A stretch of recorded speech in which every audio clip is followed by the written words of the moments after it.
Sarpanch elections గురించి మనం మాట్లాడాలి. Local body elections, sarpanch elections ఎప్పుడు జరగబోతున్నాయి, ఎంపీటీసీ జెడ్పీటీసీ ఎప్పుడు, మున్సిపల్స్ ఎప్పుడు, జిహెచ్ఎంసీ ఎప్పుడు అని మొత్తం రాష్ట్రం అంతా ఉత్కంఠగా ఎదురు చూస్తున్నది.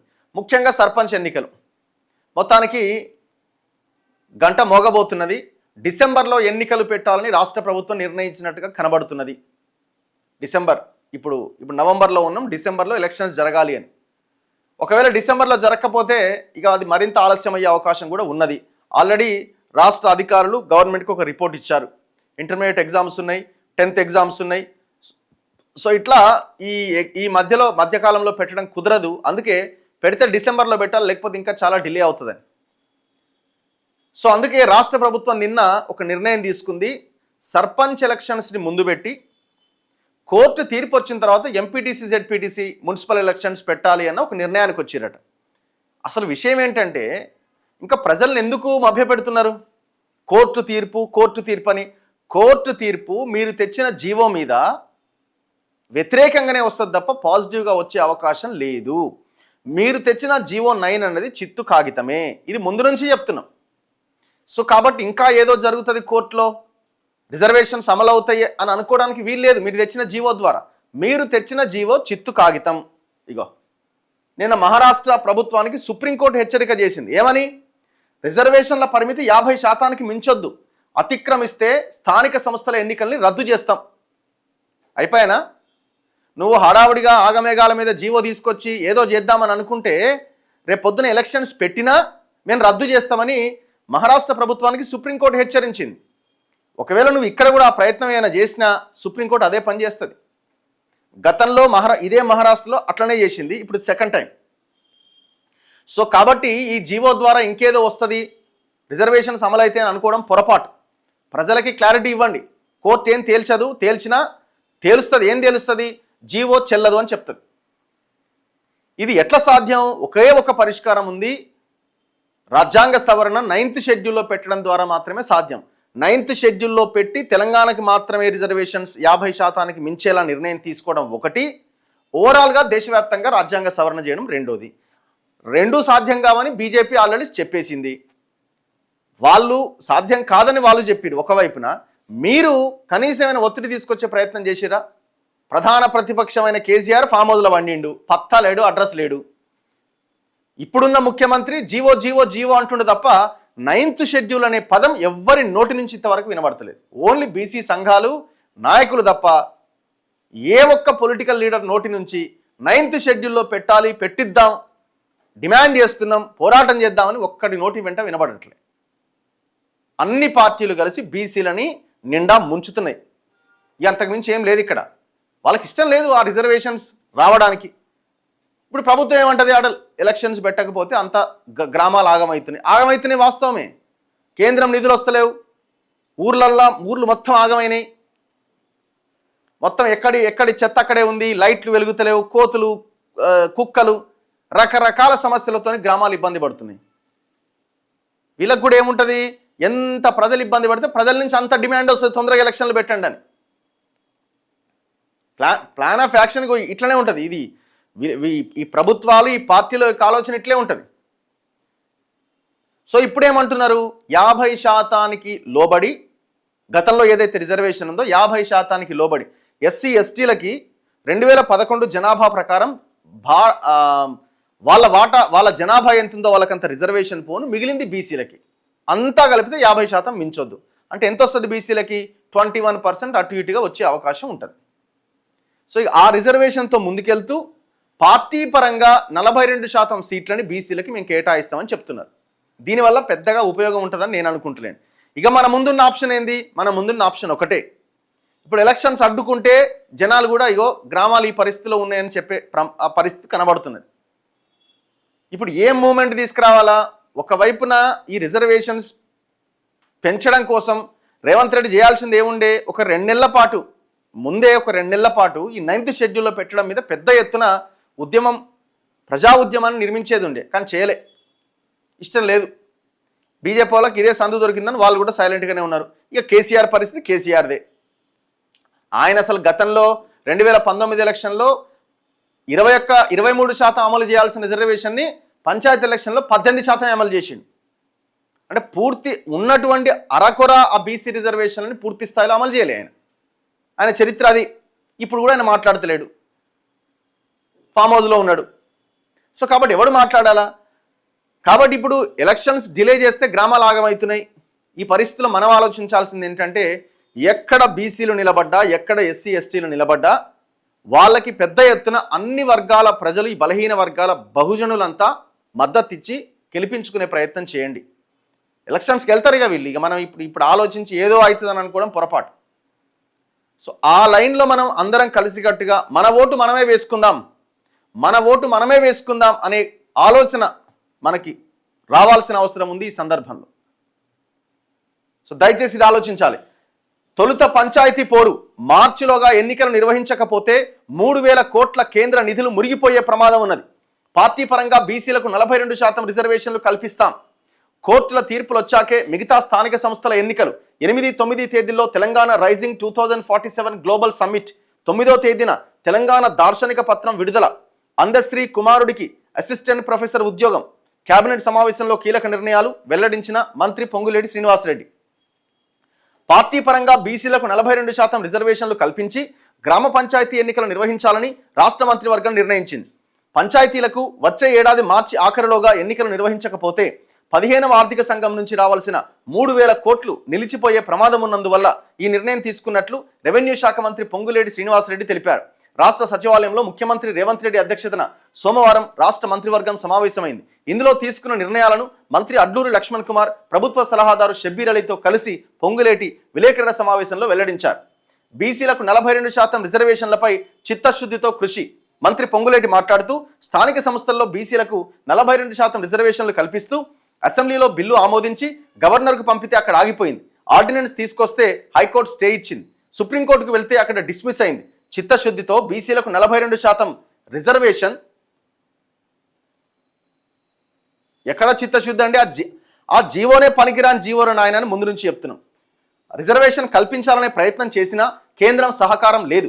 కోర్టులోనూ ప్రభుత్వానికి వ్యతిరేకంగా నిర్ణయం వచ్చింది. పంచాయతీ ఎన్నికలు నిర్వహించకపోతే నిబంధనల ప్రకారం 15వ ఆర్థిక సంఘం నుంచి రావాల్సిన 3,000 కోట్ల నిధులు వచ్చే మార్చితో మురిగిపోయే పరిస్థితి ఉన్నది.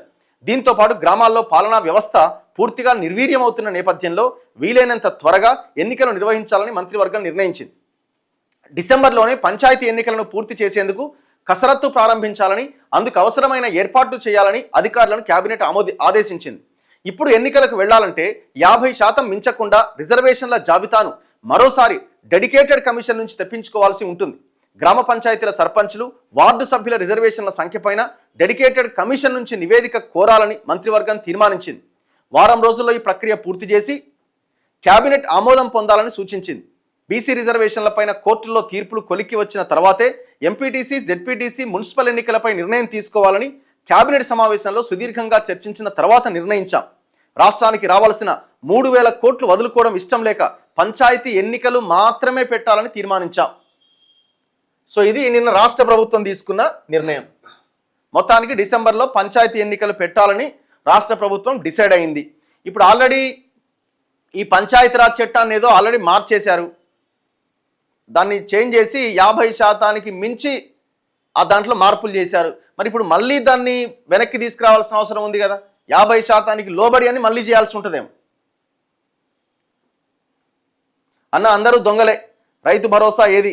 స్థానిక సంస్థల్లో రిజర్వేషన్లు ఇస్తే మంచిదే కానీ విద్యా ఉద్యోగాల్లో రిజర్వేషన్లు ఇవ్వద్దు. దీనివల్ల చదువు రాని వాళ్ళకు జాబ్స్ వస్తాయట. విద్యా ఉద్యోగాల్లో ఇప్పుడు అందుకే అంటున్నాం కదా, ఎందులో రిజర్వేషన్స్ అక్కర్లేదు బ్రదర్. సంపదని సమానంగా డిస్ట్రిబ్యూట్ చేద్దాం. దానికి ఎందుకు ఒప్పుకోవద్దు మనం? ఎందుకు ఒప్పుకోవట్లే?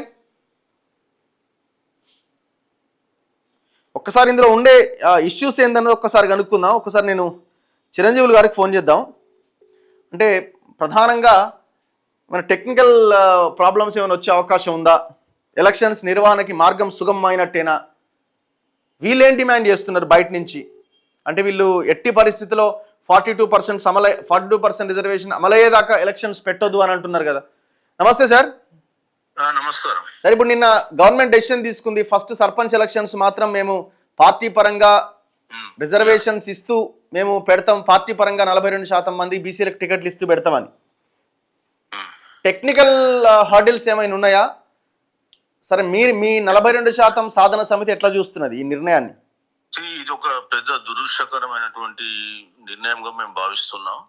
ఎందుకంటే కాంగ్రెస్ పార్టీ ప్రజలకు ఇచ్చినటువంటి హామీలన్నీ కూడా తుంగలో పెట్టి వాళ్ళ రాజకీయ ప్రయోజనాలకు అనుకూలంగా వాళ్ళు వెళ్తున్నారని చెప్పి అనుకోక తప్పదు.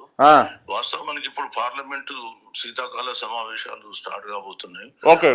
ఈ సమావేశాలలో ఈ బిల్లును పెట్టాలని చెప్పేసి కేంద్ర ప్రభుత్వంపై ఒత్తిడి పెంచి యుద్ధం చేయాల్సినటువంటి తరుణంలో మేము ఆ పని చేయంగానే ఇటు ఎలక్షన్స్ కు వెళ్తామని అనుకోవడం చాలా పొరపాటు.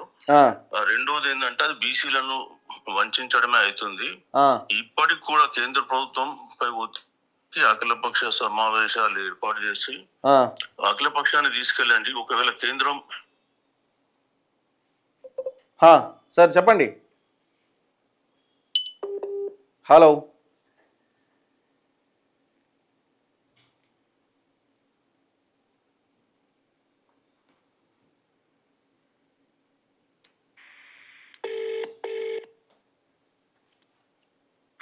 సార్ చెప్పండి. ఇప్పుడు శీతాకాల సమావేశాల్లో ఈ బిల్లుని ప్రవేశపెట్టడానికి మంచి అవకాశం ఉంది. ఇంకొక డిసెంబర్ 1 నుంచి శీతాకాల సమావేశాలు స్టార్ట్ అవుతున్నాయి. ఈ సందర్భంలో కేంద్ర ప్రభుత్వంపై ఒత్తిడి పెంచి బిల్లులు పాస్ చేయించుకునే బదులు ఇటు ఎలక్షన్స్ అని చెప్పేసి ఇటువైపు వస్తున్నారు. సరే, మార్చ్ 31 లో కూడా చేయకపోతే 3,000 కోట్లు లాస్ అవుతామని వీళ్ళు చెప్తున్నారు. మార్చ్ 31 ఇంకా చాలా రోజులు ఉంది. డిసెంబర్ 1 ఇమ్మీడియట్ గా మనం ప్రెషర్ పెంచాల్సింది పోయి మేము ఇటువైపు వెళ్తామని చెప్పడం అనేది కరెక్ట్ కాదు. అది బీసీలను మోసగించడమే అవుతుంది. ఒకటి. రెండోది ఏంటంటే ఇప్పుడు ఒకవేళ కేంద్రం అఖిలపక్షం తీసుకెళ్ళినా వాళ్ళు అపాయింట్మెంట్ ఇవ్వరు, వాళ్ళు చెయ్యారంటే కేంద్రాన్ని దోషిగా నిలబెట్టారు. ఆ ప్రయత్నం అన్న చేయొచ్చు కదా, కనీసం ఆ ప్రయత్నం అన్న తప్పేం లేదని చెప్పొచ్చు కదా. మరి ఇవాళ దేశవ్యాప్తంగా మీకు ఉన్నటువంటి నమ్మకం ఏంటో ప్రజల్లో తెలిసిపోయింది. మొన్న బీహార్ ఎలక్షన్స్ కూడా పోయిండు. ఉన్న 2 రాష్ట్రాలు ఇప్పుడు కర్ణాటక, తెలంగాణ. సరే, హిమాచల్ ఉంది కదా చిన్న రాష్ట్రం. ఇక్కడైనా మీకు ఇచ్చిన హామీలు అమలు పరిచి ప్రజల విశ్వాసాన్ని పొందండి అని చెప్తూ ఉన్నాం. మొన్న కామారెడ్డి డిక్లరేషన్ చదివినాం. 21 హామీలు ఇచ్చారు, ఒక్క హామీ అమలు చేయలే. ఇప్పుడు ఇంకొకటి, సరే అదంతా ఒక భాగము. ఇంకోటి, ఇప్పుడు పంచాయతీరాజ్ చట్టాన్ని మొన్న చేంజ్ చేస్తూ తీసుకొచ్చారు కదా, సెక్షన్ 285A. సారీ. సో మరి దాన్ని మళ్ళీ సవరించాలా సార్ ఇప్పుడు? ఎందుకంటే 50% అబోవ్ అవ్వడానికి అది మార్చారు కదా, తీసేశారు కదా. ఇప్పుడు ఏమి ఇవ్వరాదు, మార్చాల్సిన అవసరం లేదు. ఎందుకంటే విత్ 50% సీలింగ్ లోనే ఎన్నికలు జరుపుతారు. 42% పార్టీ పరంగా ఇస్తారు. కాదు, ఆ 285A అన్న దాన్ని తొలగిస్తూ నిర్ణయం తీసుకున్నారు కదా, 50% లేదు అని. మరి చట్టం ఒప్పుకోదు కదా. గతంలో తీసుకున్నారు. ఇప్పుడు కాదు, ఇప్పుడు గతంలో తీసుకున్నారు. అది గవర్నర్ దగ్గరికి వెళ్ళింది, గవర్నర్ దాన్ని ఆమోదించాలి, అది పక్కన ఉంది. సో ఇప్పుడు ఏం చేస్తున్నారు, సర్పంచ్ ఎన్నికల్ని విత్ ఇన్ ద 50% సీలింగ్ లో జరిపి 42% పార్టీ పరంగా ఇస్తారు. అంటే చట్టపరంగా ఇచ్చేది యాక్చువల్ గా గ్రామ పంచాయతీలలో 18% వస్తుంది. ఎందుకంటే మున్సిపాలిటీలలో ఓటర్స్ ఎక్కువ ఉంటారు. ఇక్కడ గ్రామ పంచాయతీలలో ఎస్సీ ఎస్టీస్ ఎక్కువ ఉంటారు కాబట్టి మనకు వచ్చేది 18-19% కంటే ఎక్కువ రాదు. ఈ సర్పంచులలో కూడా అంతకంటే ఎక్కువ రాదు ఇప్పుడు వీళ్ళు చేసిన. సో ఇది ఏం లేదు. ఇప్పుడు పాత రిజర్వేషన్స్ మొన్న ప్రకటించింది మొత్తం మార్చాల్సిందే కదా సార్? ఇదంతా మొత్తం మార్చాల్సిందే. అదంతా కంప్లీట్ గా మార్చి ఫ్రెష్ గా లిస్టులు తయారు చేయాలి, మళ్ళీ జరపాలి. మేమేమంటున్నాం అంటే ప్రభుత్వానికి మీ చేతిలో ఉన్నది చేయండి. చేతిలో లేదు సరే, బీజేపీ వాళ్ళు అపాయింట్మెంట్ ఇస్తలేరు, అది బీజేపీని పక్కన పెడితే మీ చేతిలో ఉన్నటువంటి దాన్ని ప్రయత్నం చేసి బీజేపీని దోషిగా నిలబెట్టాలి. రాష్ట్రంలో బీజేపీ పైన బంధకాలు ఇవ్వండి అని అడుగుతున్నాం, అది చేస్తలేదు. అది మా బాధ. Right sir, thank you. So ఇది సిచ్యువేషన్. ఇప్పుడు ఏదైతే మొన్న రీసెంట్గా రిజర్వేషన్స్ వచ్చి ప్రకటించిరో, బీసీ మహిళ, బీసీ ఎస్సీ, ఎస్సీ మహిళ, ఎస్టీ, జనరల్ అందరూ ఆయా గ్రామాల్లో ఉన్న ప్రజలకి ఏంటంటే ఇది మారే అవకాశం ఉన్నది. మారే అవకాశం కాదు, మారాల్సింది. ఇప్పుడు ఏదైతే ప్రకటించారో అది టోటల్గా మారబోతున్నది. కాకపోతే ఇప్పుడు పార్టీ ఏమంటుంది, కాంగ్రెస్ పార్టీ మేము పార్టీ పరంగా 42% ఇస్తామని అంటున్నది. మరి ఆ 42% కాంగ్రెస్ పార్టీ, సరే ఇది సింబల్, పార్టీ సింబల్తో జరిగే ఎలక్షన్స్ కాకపోయినా పార్టీ ఒక క్యాండిడేట్ని అయితే ఇగో పలానా వ్యక్తిని అని చెప్తుంది. ఇక అందరూ పోటీ చేస్తూనే ఉంటారు చాలామంది గ్రామాల్లో. సో కాబట్టి ఈ 42% రిజర్వేషన్ అది చేంజ్ అయ్యే అవకాశం ఉన్నది, మొన్న ప్రకటించింది. సో చేంజ్ అయ్యే అవకాశాలు చాలా స్పష్టంగా కనబడుతున్నాయి. కాకపోతే కాంగ్రెస్ పార్టీ తరపున మేము మా క్యాండిడేట్ని 42% రిజర్వేషన్ లో భాగంగా మేము 42% మంది బీసీలకు ఇస్తామని అంటున్నారు. కానీ సర్పంచ్ ఎలక్షన్లకు ఎట్లా ఇస్తారు? ఎట్లా పాసిబుల్ అవుతుంది? అది సింబల్ లేని ఎలక్షన్, అది అందరూ పోటీ చేస్తారు అందులో. కానీ అల్టిమేట్గా గెలిచేది ఎవరు? గెలుస్తే ఎవరు గెలుస్తారు? ఇప్పుడు దీనివల్ల ఏమవుతుందంటే బీసీలు ఆర్థికంగా కూడా నష్టపోయే ప్రమాదం కూడా ఉంటుంది. కానీ ఒకటే మనం చెప్పాల్సింది ఏంటంటే, దయచేసి ఎస్సీ ఎస్టీ బీసీలంతా ఏకతాటిపైన నిలబడి మన ఓట్లు మనమే వేసుకుందామనే ఆలోచన ఎప్పుడైతే చేస్తామో పరిస్థితులు మార్పు వస్తుంది. ఏ రిజర్వేషన్స్ ఎవడు ఇవ్వాల్సిన అక్కడ కూడా లేదు. ఆ ఆలోచనకు మనం రావాలి.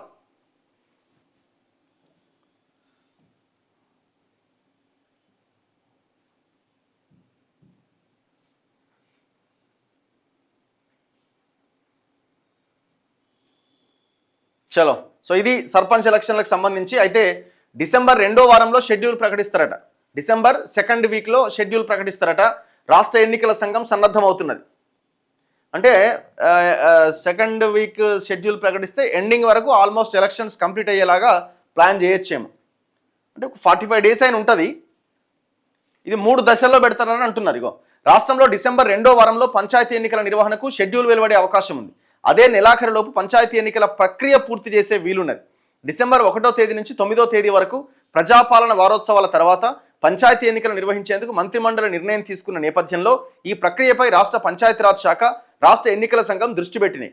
సోమవారం మంత్రిమండలి భేటీలో స్థానిక ఎన్నికలపై విస్తృతంగా చర్చ జరిగింది. రిజర్వేషన్ల అమలు, రాష్ట్ర హైకోర్టు, సుప్రీంకోర్టు ఆదేశాలు, న్యాయ నిపుణుల సలహాలపైన పంచాయతీరాజ్ శాఖ నివేదిక ఇవ్వగా దానిపై మంత్రులు తమ అభిప్రాయాలు వెల్లడించారు. ఈ నెల 24వ తేదీన హైకోర్టులో విచారణ గురించి చెప్పారు.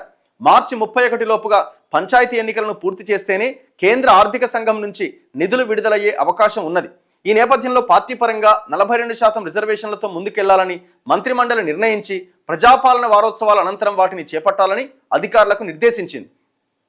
పాత పద్ధతిలో 50% రిజర్వేషన్లతోనే ఎన్నికలు జరపాలని నిర్ణయించింది.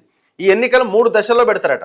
ఎన్నికల నిర్వహణలో రిజర్వేషన్లు కీలకం కాగా పంచాయతీ ఎన్నికల కోసం వాటిపైన స్పష్టతనిస్తూ మంత్రిమండలి ఆదేశించడంతో వాటిపై సమాయత్తం కావాలని రాష్ట్ర ఎన్నికల సంఘం నిర్ణయించింది.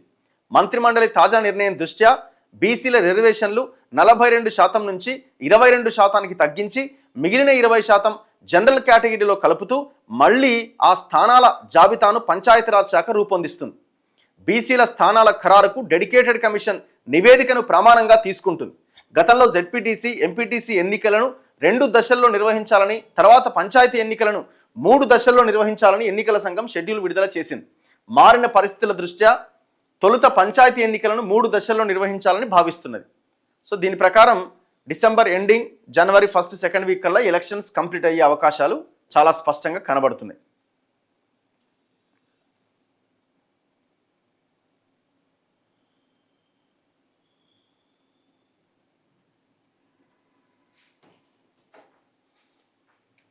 నెక్స్ట్ మిగతా వార్తల్లో,